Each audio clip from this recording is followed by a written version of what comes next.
everyone. Hello. So, I'm Asia, and I prepared a few questions just to keep the conversation going. So, my first question, I know that we've only seen about 40 minutes, but of course we watched the whole film. So, the first question I have from my panelists, and I want us to just kind of go on the line. If this was your first time being introduced to the film, or even if this was a rewatch, what was your first impression after watching this film? So I'll go first. Hi, I'm Jaylene. So this was actually my first time watching the film, and I would say it was very insightful, and there were parts of the film that I found very interesting and felt that they were done with intention. So one of the things that I really noticed was the use of different videos. And with that, you see a lot of these very important historical events, and you see them in color, which I found very, very important because I feel like when we learn about a lot of things in history in like high school or even middle school, it's always in black and white. And I feel like it's always done intentionally to kind of remove us so far away from that time. So I thought it was very important that the use of color in this film just showed how recent or how not far removed we are from it. And even so with some of the videos you saw, there was a 2014 video that was put in black and white to kind of blur the lines that, you know, this timeline that we might have in our head is not as different than what we thought it was. So those are kind of like some of my first reactions to it. Thank you. So this was also my first time seeing the film. By the way, my name is Panisia. This was also my first time seeing the film. I thought it was really insightful and honestly enlightening, to say the least. I thought it was very interesting how, you know, we looked at the lives of Medgar Evers, Dr. King, and Malcolm X through the lens of James Baldwin's relationships with them, because it's a perspective on these three people that I had never seen before, because I wasn't really introduced to Baldwin prior to attending these panels and this semester. And I feel like it really explores how it's important to be educated on these people and the history that these people were a major part of. Because I feel like nowadays especially, people can be very ignorant and not wanting to learn about these things. And that poses a major issue. So my name is Dylan, and this was the first time I've watched this film. My immediate reaction going in was very surprising, just because of how raw it was. I feel like it didn't hold any punches.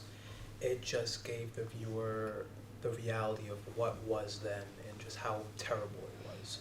And I do appreciate the film for doing that, because I feel like in some instances you'll see people try to express these things in a very apologetic light, where this movie doesn't do that, but instead just hits you with just raw, unapologetic things that happened, how bad it was, and just showcasing all these things, all these hardships, and the enlightenment and the ideas that Baldwin, MLK, Malcolm X persuaded throughout these clips that we were shown. Like I said, I was very surprised just by how much there was in this movie, the depth that they went into, whether it was showing old clips of movies that, I mean, in modern lenses, very controversial, as well as advertisements portraying Black Americans in that light. It was something that I feel like a lot of people should see. It's very important because it gives you context on what society was like then and how we changed now. So, like I said, it was very surprising, but in a good way. Hello, I'm Juliet. This is actually my second time watching this film. I watched it in a class called Black Arts and Artists last semester. And I feel like for me, when you learn about these things in school, it's like a textbook, you read it, but I feel like this really helps you visualize the violence that occurred. and it's not something that I really had like expected, and I had to like go like to the TV like a couple times.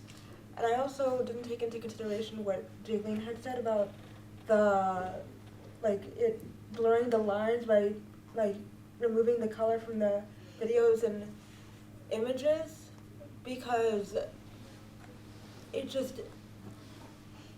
did make it feel so far away. Like, I feel like I didn't even realize how close to this, it really isn't history, it's now. And I also agree with what Dylan said in terms of the relevance of now, because even though there were clips of like so far back in the 1900s, we're still talking about it today because we still need to, because this type of racism and violence hasn't completely disappeared. Yeah.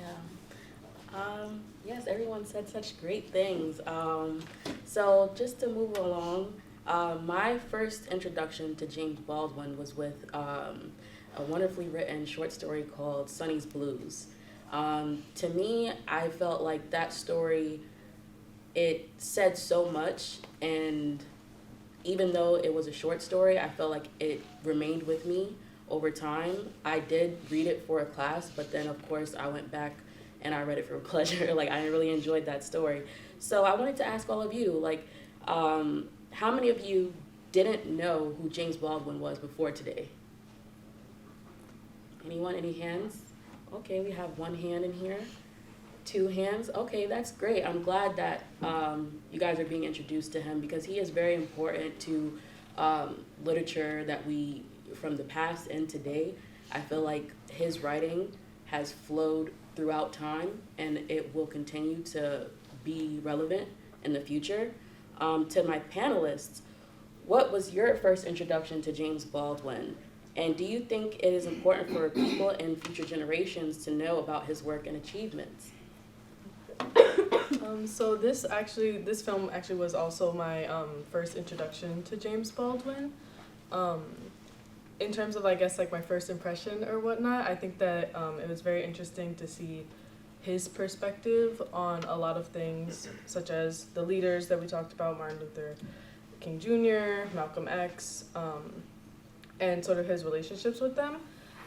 I would say that I very much am someone who enjoys art. I enjoy literature. I enjoy a lot of things. And something with this film in particular, I like how he's kind of the narrator.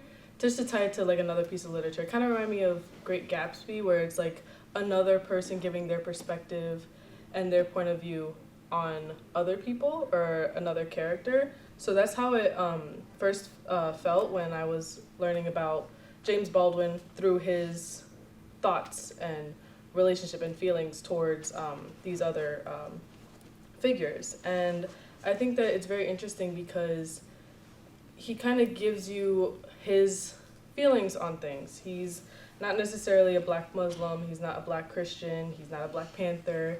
He doesn't really like fit into these particular boxes. He tells you that he doesn't hate all white people. He wouldn't consider himself a racist. And I just find it very interesting that he explains that to us and also tells us that he feels that he needs to pay his dues as a witness to all of the things that have occurred in this time, the deaths of all these people. And I think that it's very interesting that, you know, as a witness, he kind of tells us, like, you know, it blurs the line between being an actor and a witness. And so those were kind of my first impressions on James Baldwin through this film. And I think that it is good to have more insight and more perspectives on not only historical events, but just social constructs such as race, because there's more than two. There's more than, you know, it's not just like a two only thinking in life. You know, it's not just a Malcolm X with his approach and a Martin Luther King with his approach. You know, there's multiple different, like a spectrum of ideologies, and I think it was very insightful to learn about James Baldwin's. Yeah. So my first introduction to James Baldwin was actually through the panels offered this semester. and I attended 2 of them, and both of them had a very heavy emphasis on a lot of his work and everything. So I bought myself a copy of The Fire Next Time, and after watching this movie and everything, I read the book, and a lot of the ideas, which I hope to bring up later on in different questions, they were really powerful, and I feel like it's important to make a statement on how important it is that more people in future generations learn about this work, because I will be honest, prior to this semester I did not know who James Baldwin was.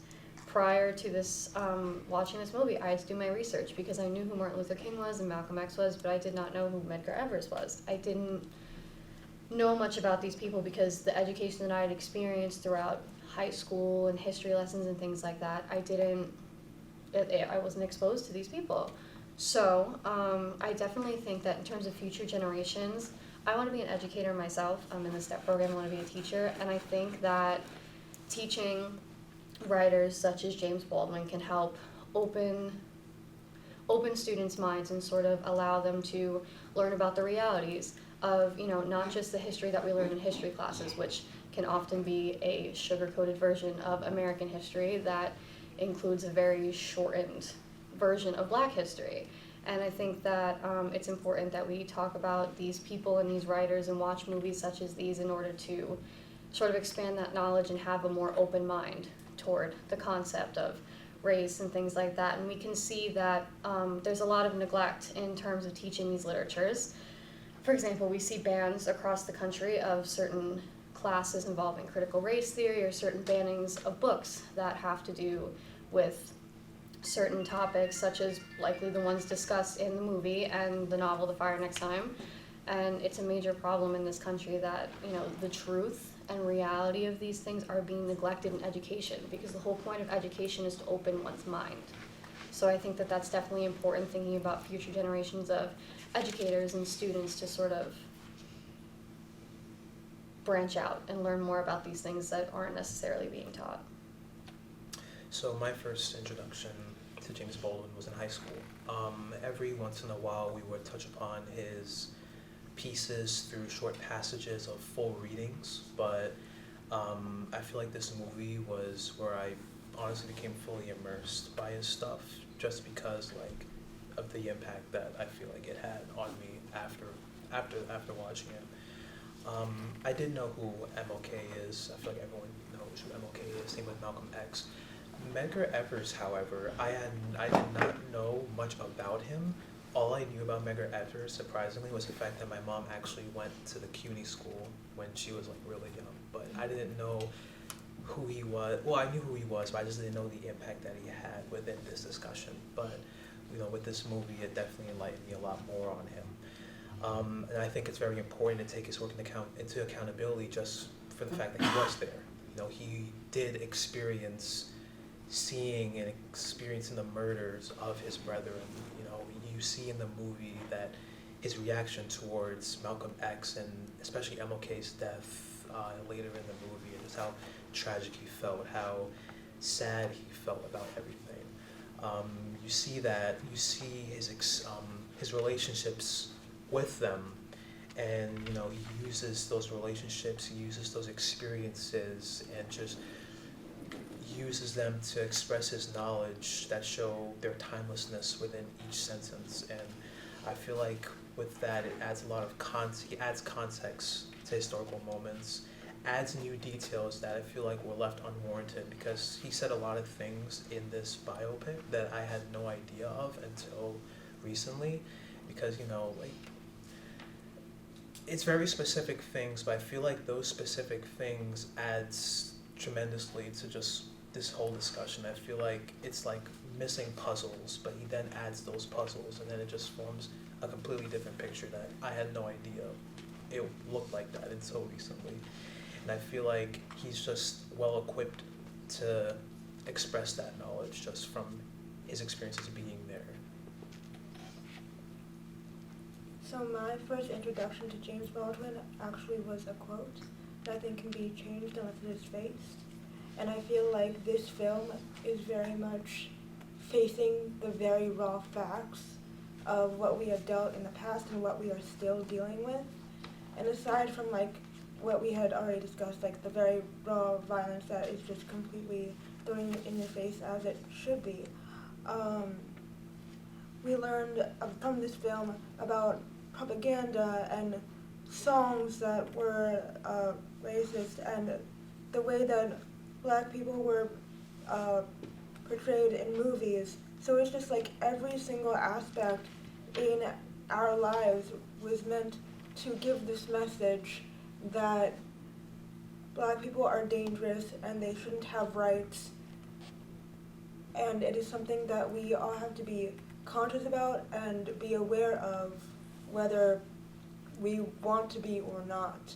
Because he also says in the film that people don't know about these things because they don't want to know. And I feel like it's very important to educate ourselves so we can be aware and treat everybody the way they should be treated.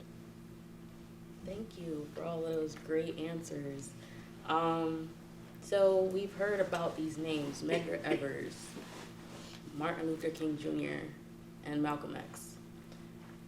What is the significance of those three people concerning Baldwin's intention to connect to modern discussions about race and racial injustice in America today? So, in terms of the three figures that we learn about in the film, I feel like we learn about their, kind of what I was talking about before, their different perspectives. We hear and learn about, which we probably have for years and years, Martin Luther King Jr.'s more Christian approach, loving, nonviolent approach towards these situations. We learn about Malcolm X, and for those who haven't heard of Medgar Evers, we learn more about him, his role in the NAACP, and all that he's done and contributed to society. And I feel that Baldwin's discussion of the three figures ties into modern day discussions about race, because it shows that even back then there were different perspectives on all of these things going on. And to this day, there are still different perspectives on things that currently happen. You know, we see videos,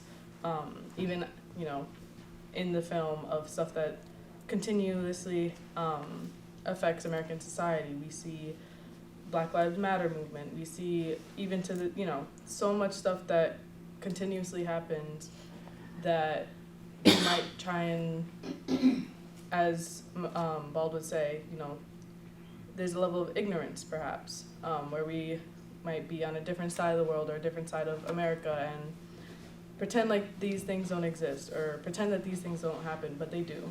And we notice that in the modern day, you know, technology, there's a lot more use of media to become more aware and acknowledge all of these things that are going on. And while there might be different perspectives, it's important to acknowledge the different perspectives as well, understand why, you know, one person who grew up in this particular area might have this outlook on things, while another person may have another one. But I think that it comes down to a very important mindset of understanding and respect.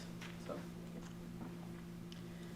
In terms of this movie in particular, the one thing that I found very interesting was how the lives of Medgar Evers, Martin Luther King Jr., and Malcolm X were being depicted through the lens of James Baldwin. And one quote of the movie that really affected me was when he noted that he was the oldest out of all of them, and he watched all of them pass. And I think that had some significance in terms of, you know, modern discussions about racial injustice in America today. Later on in the movie, actually, we didn't get to see it, but it's one of the quotes is, it says something along the lines of, to be a young Black person is to watch corpses pile up behind you. And I found that to be very powerful as well, because it, you know, it contributes to this level of fear, of being both in danger and feeling unwanted by society. And that's something that has been happening since the beginning, that's still occurring today. We still see it. We see it through police brutality. We see it through George Floyd, Breonna Taylor, all of these situations and people that are still occurring today, and this racial injustice that's still occurring. And I feel like this movie, through James Baldwin talking about the lives of these three people post their death and what the things that happen after their death is incredibly important. And it also talks about the fear that comes with being a black person in America, which is important to learn about. And later on in the movie, again, he notes that the concept of give me liberty or give me death is received very differently when it's said by a white person versus a black person. And I found that very interesting because we look back, the American Revolution, the French Revolution, all of these revolutions that occur in Europe and everything. And these are seen as heroic. You know, we fought back and we gained our freedom. But then as soon as someone like Malcolm X says that, he's labeled as a radical, dangerous. People should be afraid of him and things like that. And I feel like that's important that we see in this movie, the impact that these people have made, and that this, you know, is still a problem today, and it's the cause of a lot of racial injustice and things like that. So, which is why, back to the point from before, that it's important to be viewing these things from these perspectives. I always find it interesting to compare the beliefs of Malcolm X and MLK, and this movie helped me really understand that, because I didn't really get how they differed. And I always find it interesting because you see those same beliefs today, where some want peaceful protest. You don't want to fight fire with fire. You know, you want to be peaceful, and because, you know, that's the right thing to do. Again, it goes back to Christian beliefs, where you have the other side that is just upset and very mad that this oppression, this racism, these violences are happening, and they won't give in without a fight. So you see that side of aggression and roughness. But at the end of the day, you see in the movie that Malcolm X and MLK were able to, you know, put down those differences and fight for that equal idea of empowerment and civil rights.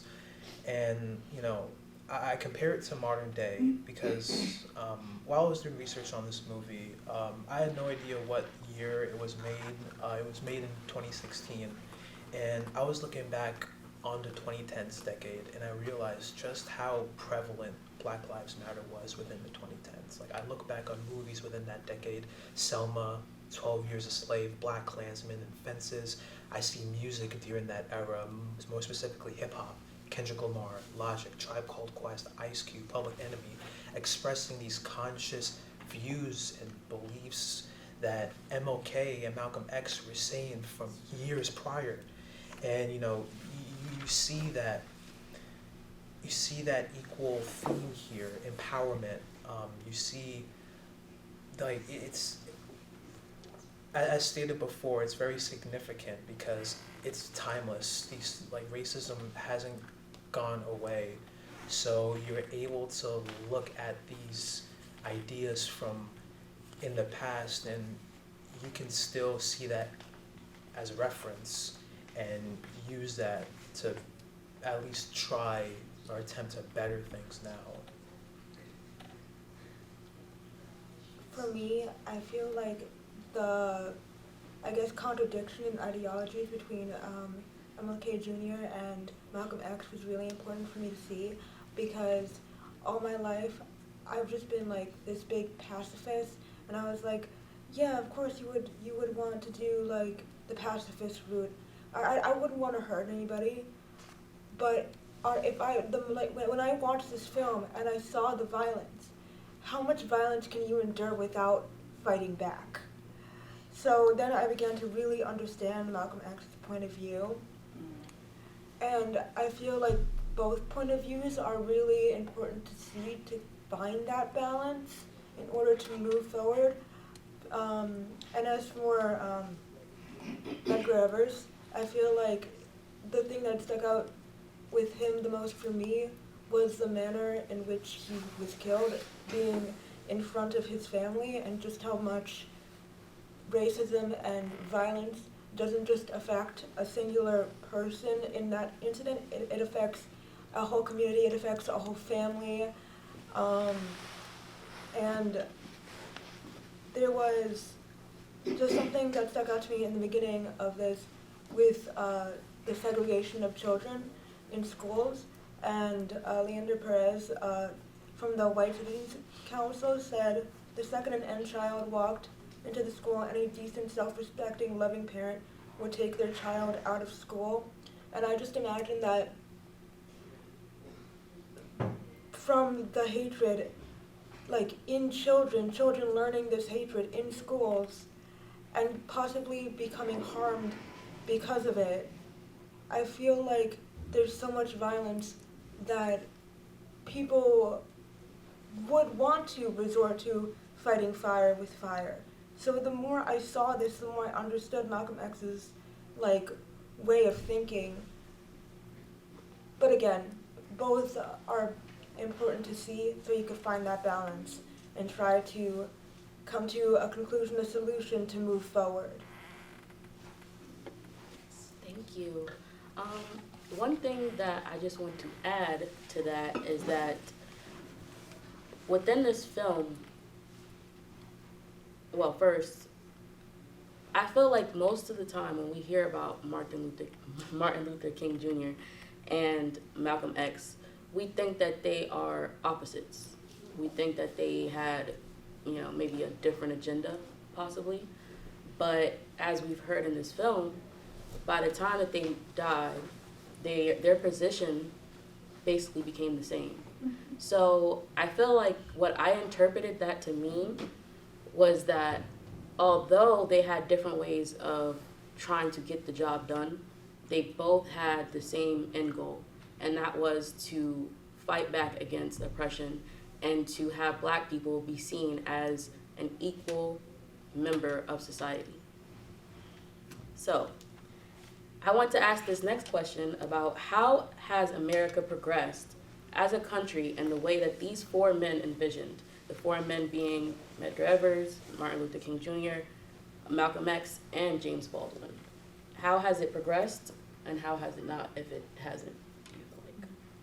Well, before I answer that question, I do want to take note of how I think Baldwin does a really good job of tying in the Black experience to a problem with this country, because I feel like we look at a lot of things like Black American culture different from American culture, or Black Americans different from Americans, and we don't get to see it because we fully didn't finish the film. But one of the things that is mentioned is how Baldwin kind of says, forget the end problem. We had that. We had the 15th Amendment.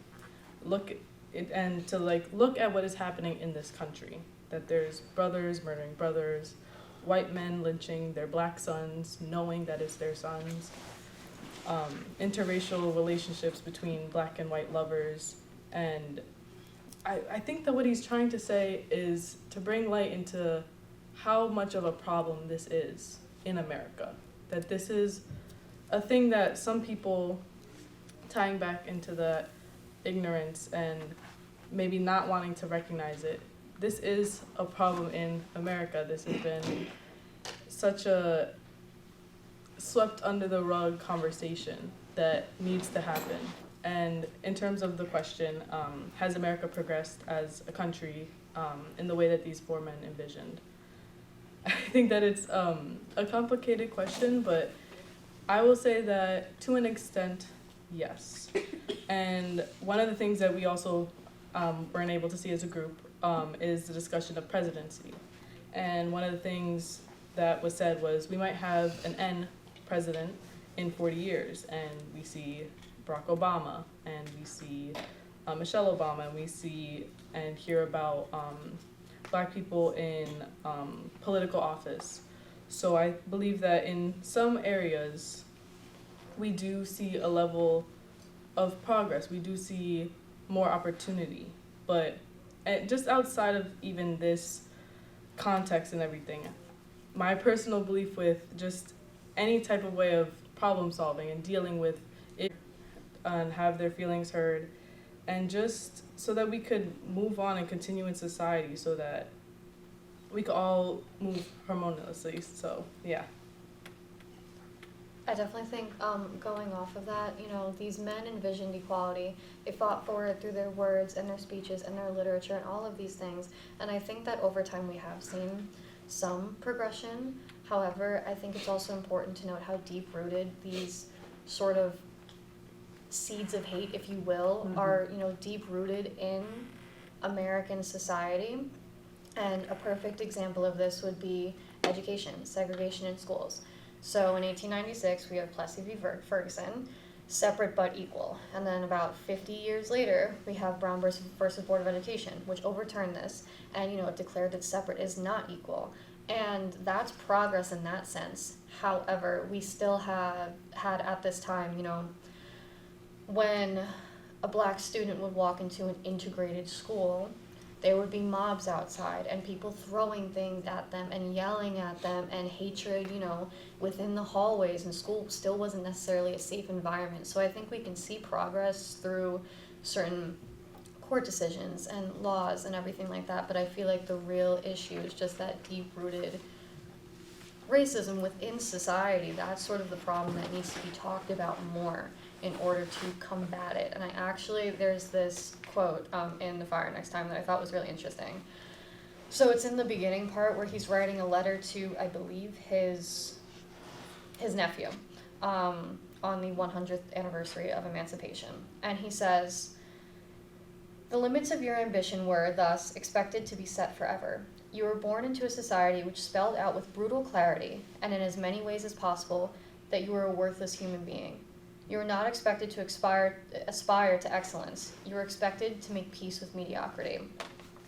And so I feel like this is important to note in terms of when we talk about progress, because we have legal progress and we have educational progress, but social progress is an entirely different beast, I feel like. And that's why in modern day, of course, we have made progression since the time of the civil rights movement, but there's still hate within society that we can still see, and it all comes from power.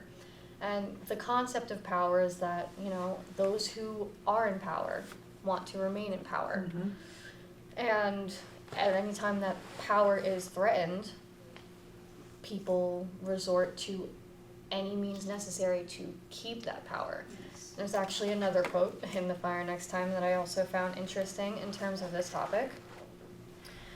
So, James Baldwin says, "There are too many things we do not wish to know about ourselves. People are not, for example, terribly anxious to be equal. Equal, after all, to what and to whom? But they love the idea of being superior. And this human truth has an especially grinding force here, where identity is almost impossible to achieve, and people are perpetually attempting to find their feet on the shifting sands of status." So here we talk about how a lot of these roots of racism in society and the issues that we're still seeing today that these legal progress don't really reach towards. We see that it comes from power. It comes from, we can see it in the roots of classism, of racism, of all of these things, and it comes from that need for power, that in American society, that's a major thing. If you have power, you're here, and if you don't have power, you are here. And I feel like that sort of dynamic is what leads to these toxic behaviors, and just, you know, all of this hatred rather than equality, because, yeah. I think America has progressed as a country, but not to the full extent of what the four men were hoping for. I think the rights that black people bestow now are almost as equal as white men, you know, just taking in the genuine things. They can vote now, they can use the same bathrooms, go to the same church, go to the same school, work in the same firm, attend the same events, so on and so forth. But I say almost because while the practice of racism isn't mainstream and wasn't promoted throughout the 50s and 60s, it hasn't gone away. And it's a very sad it's very sad, but it's also very apparent, especially now. You have social media that takes advantage of the fact that you're unknown amongst the entire population. So you have people that spew a lot of these remarks, whether it be Twitter, whether it be Instagram. I see it all the time, and it's very disheartening. You have police violence that against Black Americans that are still an issue, and I've even experienced this myself. There are moments where if a Black person walks in the same room filled with mostly white people, they're gonna get looks. And, colorism is still an issue and is rooted in the issue of racism. So while I think things have gotten better since the time of their passing, it's not perfect, and the situations remain widely inconsistent. So I think that America has progressed a lot, considering that I see so many beautiful faces of many different backgrounds in this room, and I think that's a very beautiful thing that we can all sit in this room together and talk about this and not be segregated like we would have been many, many years ago. That being said, history is, as James Baldwin said towards the end of the film, history is not the past, it is the present. And I know that if we walk out of this room and walk into the rest of the world, not all of us will be treated equally. So whether it's getting a job and not having fair wages, or going to a social event and, like as Dylan said, having mostly white people and one Black person coming in and feeling very uncomfortable in that situation, there's still many strides that we need to take in order to progress further and come to an equal stance between all of us. To add on to this, the answer to this question, I believe that what these four people envisioned is something that possibly it will never be completely what they wanted. I feel like the way that the world is right now, I feel like we can get to a certain point where, yes, it can get better, but it will never be perfect, and it will never be completely equal everywhere.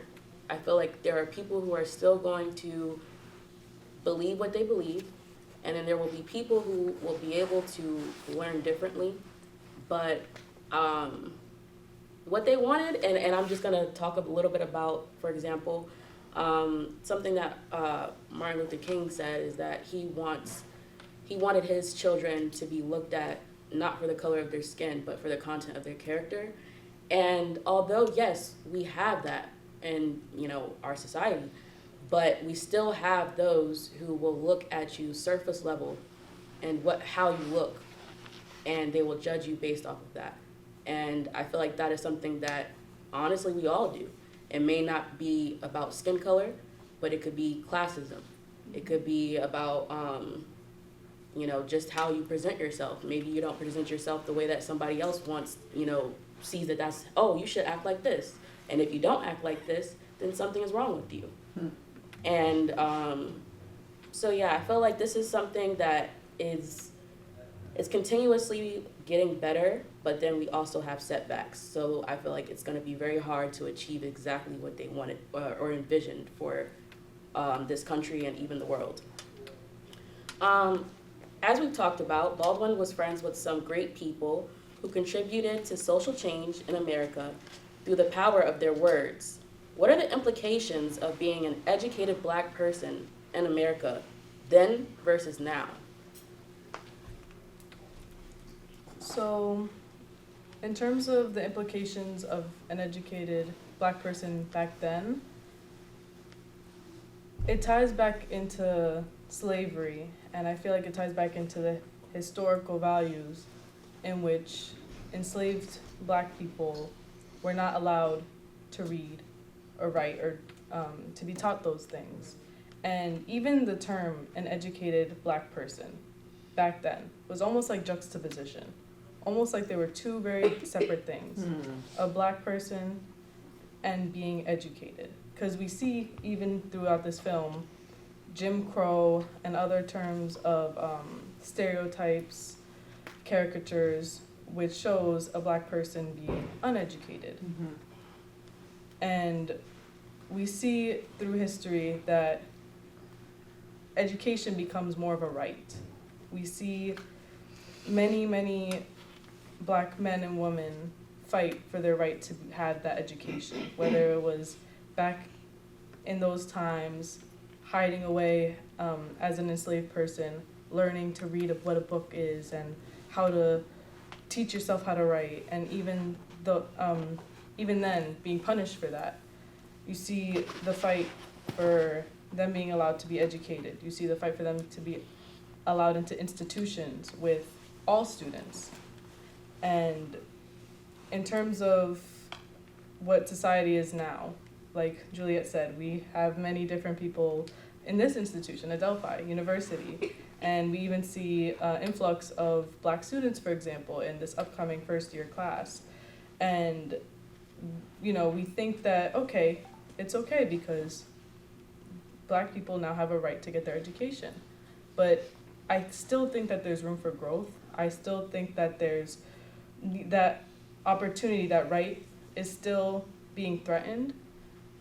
Myself, I'm a part of the C-STEP program here at Adelphi, and we received word that even that is being threatened because a lot of the laws and legislation around affirmative action is potentially taking away such a great program like C-STEP from New York State. And C-STEP is a program for STEM majors, for minorities, black students, Latino students, and it's such a good resource because it gives us more of an insight, and it kind of levels the playing field for first generation students or students who may come from poverty. It kind of gives us the resources that we need so that we could continue and become successful in life despite our adversities.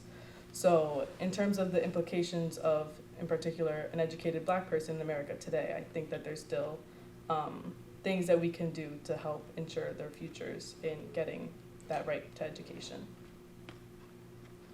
I definitely agree. The point that you made about back in the time of slavery, about how black people were not allowed to have access to education, to learn to read, to learn to write. These things were looked down upon. They were violently punished for attempting to do so if they did. And I feel like when we talk about education, and of course I'm biased because I want to be an educator, but when we talk about education, that education is power. And back in that time, they didn't want the slaves to have any sort of power to be able to fight back. And that education still to this day is the knowledge that allows one to gain their own individuality, allows one to form their own opinions about society. When we talk about politics, when we talk about social justice, when we talk about any of these things, it is the importance of education is that it allows people to learn their own minds and create their own opinions. And I feel like we can especially see this through James Baldwin when we look at, his conversations and his interactions with Medgar Evers, with Malcolm X, with Dr. King, in The Fire Next Time he speaks with Elijah Muhammad for a long period of time, and all of these people, he did not 100% agree with what they're saying, but rather he took what he learned from each and every one of them and created his own philosophy and created his own ideas of loving the people around him, and that's how he believed that we were going to stop hate. Or, for example, James Baldwin himself, he did not align with Islam, he did not align with Christianity. There was a point in time where he said he didn't really align with any sort of religion simply because he educated himself on all of these different things, and he realized that he could find himself through that education. And I feel like that's a level of power that you cannot achieve if you don't open your mind, if you prefer to remain blissfully ignorant and not allow yourself to explore certain new ideas, then how is any progress going to be made? And I feel like that's the importance of being an educated Black person, in terms of being educated about history, about one's race, about all of these things. And that coincides with power, because we look at people like Martin Luther King Jr., Malcolm X, Medgar Evans, and these people were murdered because they were educated, because they used their education and they spoke out, because those in power do not want people to become educated. They do not want people to have their own opinions on society, because once you start to become educated, you start to oppose these societal ideas of hatred and oppression and all of these things. So it's I believe it's equally as important to be educated for all people, from back then. Now I feel like it will forever be important. Thank you. Going on to what my fellow panelists mentioned, let me see here. Okay, yeah. Being an educated Black man, being an educated Black person struck fear in the oppressors back then. I wish we watched the full documentary, but I will bring this up. Baldwin does state later on in the movie, I want to say like tail end of the film, he states the drive of Black hate within white people is terror. Terror that one day an educated Black man will understand his surroundings and eat that forbidden fruit. And they've been scared of this notion ever since the days of slavery. Baldwin also mentions that, and I quoted this is the formula of a nation's decline, for no kingdom can maintain itself by force alone. Force does not work the way its advocates think. In fact, it does. It doesn't reveal the strength of the adversary, but instead reveals the weakness and panic of the adversary. And I think this is very important because, you see modern day where an educated Black man is universally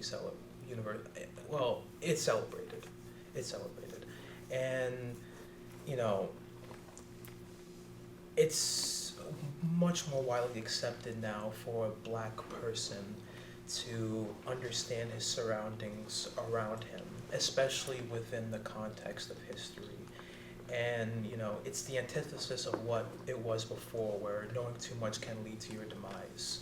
And no one is going to shut you up about it like how they did back then, just because of how much we've progressed. But, it's very interesting to see the differences between the portrayal or the implications of what an educated Black man was then versus now, because back then it was widely frowned down upon that you shouldn't question these things, otherwise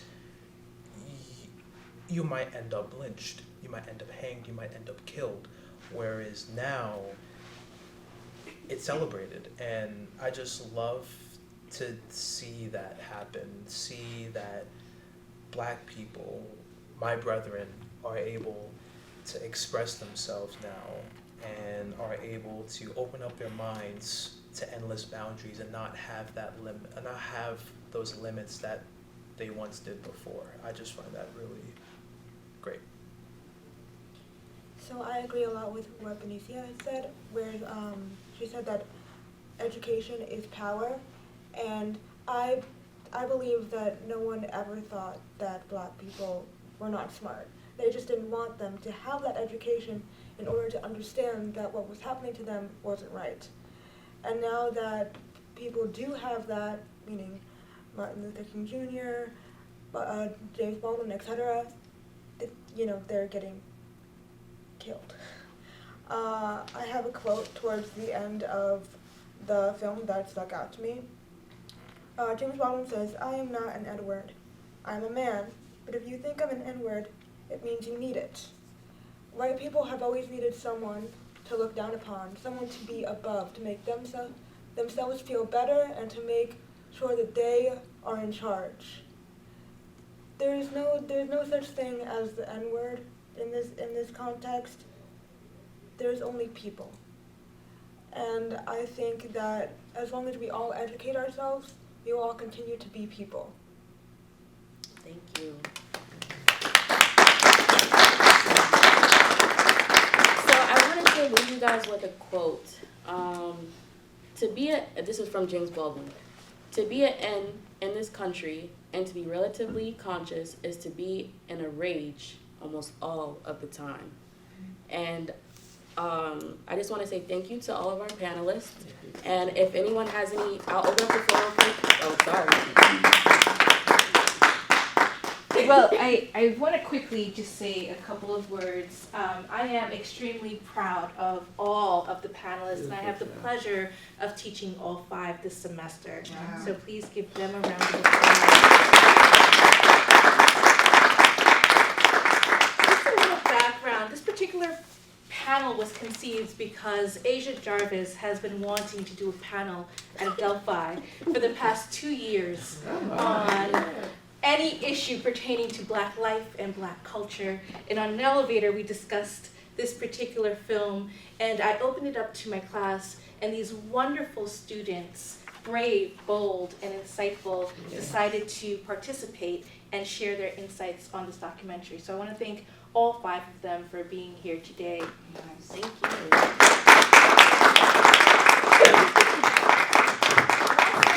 This event is co-sponsored by the Creative Writing Club, which Jaylene and Juliet, as well as Farah, Bruno, are part of.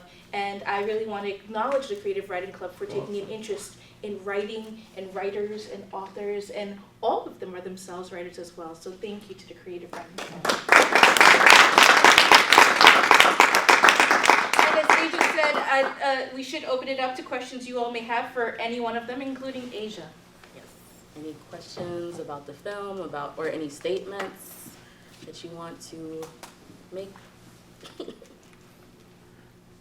Yes. I didn't understand when they said I couldn't support or didn't appreciate the NAACP when they were engaging in the North. I did, or I didn't trust, and I couldn't think of what would the motive be for not supporting them. No, that's a great question. So what Baldwin mentions in that clip that you're talking about, the NAACP at that time apparently had an issue of classism. Mm-hmm. So they didn't allow people who didn't fit a certain social criteria to be within that organization at the time. Mm-hmm. So like Baldwin said, a little bit after that, it frightened, he was a shoe shiner or shoemaker? Yeah. Mm-hmm. So like he felt like intimidated by that limitation. Thank you. No problem. I have a question. Yes. It's open to anyone, really. Time and time again, I've seen James Baldwin say that love is a revolution, that love is like the center of like how to move people forward, and like you would see it often, like a semblance of it with Martin Luther King, like turn the other cheek and love your brother, and then like this and that. And I was wondering, like, what does a successful revolution look like in the name of love? Like, in your opinion, like if we were to like pull the veil and like blur the lines completely and like think of ourselves in that time, like, or even now, like what would a revolution with the center of love look like? That's a great question. Would any of our panelists like to tackle that? I could try and answer that. I think that in the context of love and a revolution, I think that what Baldwin kind of emphasizes in this film is individualism, in the sense of he loved his hero, Bill Miller, who was his teacher, who was important to him, gave him books and whatnot, who was a white school teacher. But he still, in terms of the revolution aspect of it, is able to recognize and acknowledge all of these things that are happening in society. So I think that in terms of love, to be able to continuously have love for others in all of your relationships, but to still be conscious and aware of all of the things that are going on in society and in the world today, so that you could continue and spread love to the greater nation. That's what I think.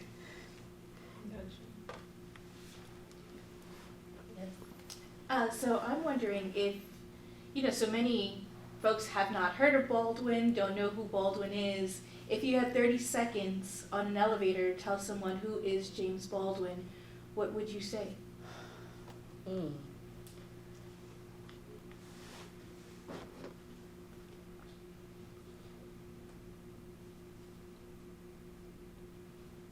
I would say that he was a person that marched to the beat of his own drum.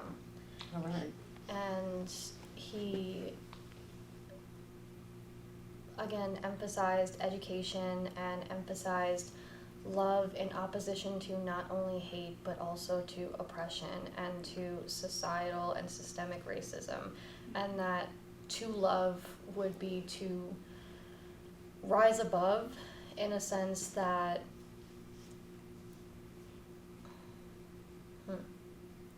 to love would be to rise above, sort of in a sense that one could achieve a higher level of understanding of society, and rather than drown in hate and anger, it may be better, he believed at least, that it may be better to love and love yourself enough to educate yourself and to continue learning and to continue listening to others and experience life to the fullest extent that you can. Okay. Pause. Thanks. Hi, yes. Hi, just a comment, not a question. The film is extremely powerful. It's unforgettable, first time you see it, second or third time. But I have to say, what was even more powerful to me were the words that were shared by each and every one of you. I'm a little bit older than you, and I have to say, I think someone said history is the present, right? However, I'm always hopeful for the future, and the thoughtfulness by which you each tackled the question and provided the context gives me tremendous hope for our future. The future's bright. I think it was said tonight, the state of the world of today, and just how challenging it is, and the phrase that is, if we do not learn from our past, we are destined to repeat it. And I just have to say thank you, because each and every one of you, I think it was said, very brave to even tackle this and to, just so honestly share your thoughts. And I saw the film tonight also through your eyes of seeing the film, and I just wanted to say thank you. You guys really did a wonderful job, so thank you. Thank you. Thank you.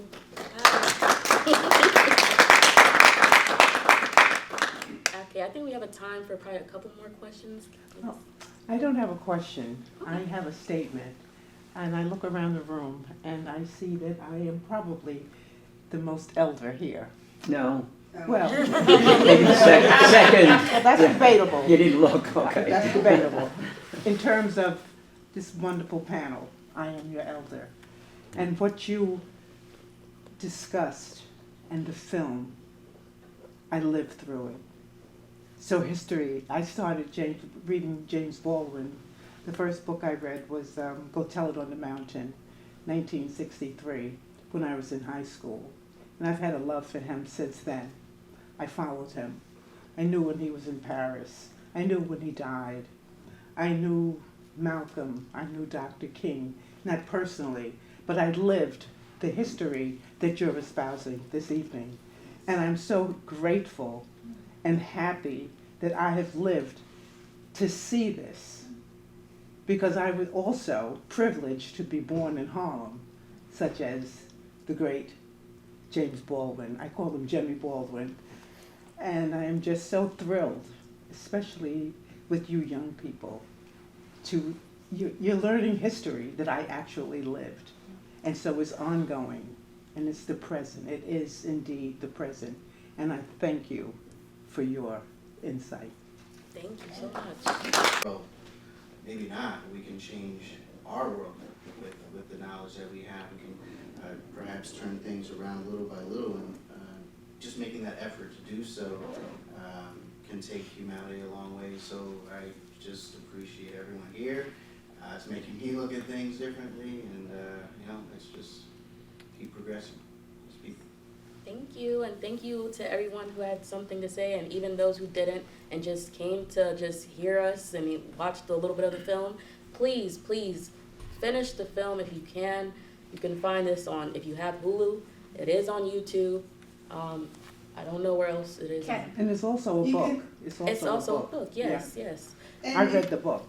I was going to say, if you click on the link where you registered, the full version of the film is right there. You can click on that and watch it at your leisure. Yes, that would be great. Yeah, I have the book on my Kindle. Thank you. One more round of applause for our panelists.